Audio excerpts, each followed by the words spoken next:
Alam ba ninyo guys, may mga uri ng lobster dito sa Pilipinas na talaga namang tinatangkilik sa sobrang sarap nito. Ito na yata ang most expensive seafood.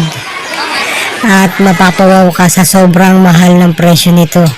Ito yung tinatawag na tiger lobster or giant lobster.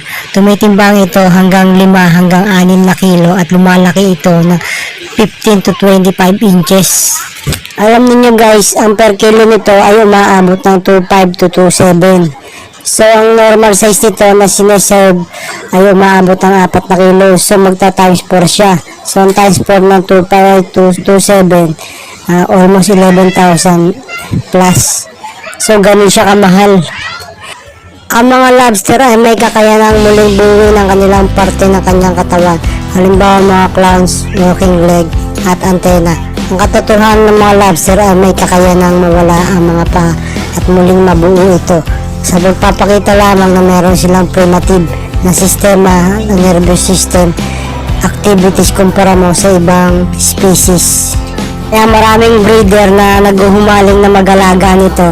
Bukod sa mataas ang bentahan sa market, talaga namang kikita kapag nakapagparami ka nito. Tulad ni Kuya Ronnie, ang may-ari ng lobster farm dito sa Baler, ito ang hanap buhay niya. Hindi lang lobster ang alaga niya, meron din siyang ditong sugpo, kuratsa, at iba't ibang uri ng lobster.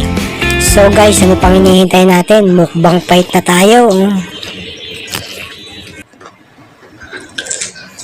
Kung nakarating ka dito sa dulo ng video na to, baka naman pwedeng humingi siya ng subscribe at pakilike mo na rin ang video na to at pakishare. Salamat! See you on next video!